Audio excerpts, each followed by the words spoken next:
over the past 5 years, two things have increased to record levels in Tamil Nadu. The first is one family's wealth and the second is Tamil Nadu's debt. The DMK's top family is becoming richer and richer, while the debt on each person of Tamil Nadu is becoming more and more.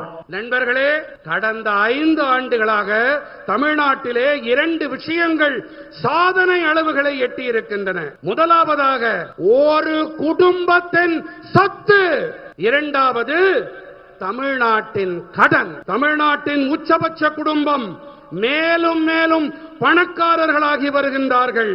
ஆனால் தமிழ்நாட்டிலே ஒவ்வொருவர் மீதும் இருக்கின்ற கடனோ மேலும் மேலும் மேலும் கூடிக்கொண்டே போகின்றது. DMK's policy is by the family, of the family and for the family. CM, same family. Deputy CM, same family. Prominent MP in Delhi, same family. Films, media houses, many such things controlled by one family.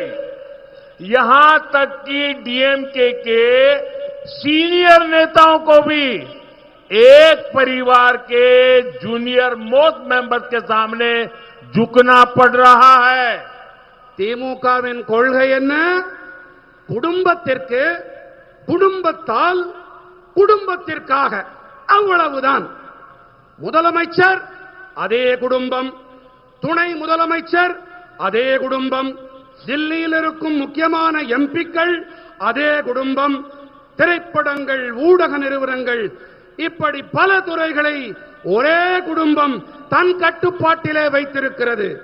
எந்த அளவுக்கு என்றால் திமுகவின் மூத்த தலைவர்கள் கூட ஒரு குடும்பத்தின் மிக இளைய உறுப்பினர்களிடம் தலை தாழ்த்தி நடந்து கொள்ள வேண்டியிருக்கின்றது.